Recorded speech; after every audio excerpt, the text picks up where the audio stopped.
দর্শক আসসালামু আলাইকুম। এই দুইটা ঘড়ি নষ্ট ছিল, এখন পার্টস কিনে এনে এই ঘড়িটাও আলহামদুলিল্লাহ ঠিক হইল, আর এই ঘড়িটাও ঠিক করে ফেলছি আলহামদুলিল্লাহ। আর এগুলা পার্টসগুলো হলো চেঞ্জ হয়েছে, পুরনো হয়ে গেছে, কিছু পার্টস চেঞ্জ করে দুইটা ঘড়ি আলহামদুলিল্লাহ ঠিক করে ফেললাম। এই মেশিনটা নষ্ট হয়েছে,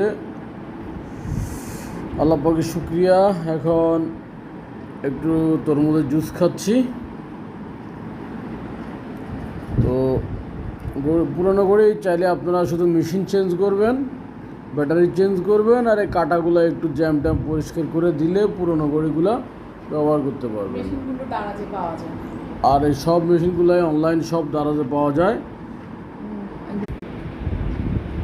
এখন ফ্রেশ তরমুজের জুস খাচ্ছি, দুইটা ঘড়ি ঠিক করে দিছি, বউ এক গ্লাস তরমুজের জুস গিফট করছি।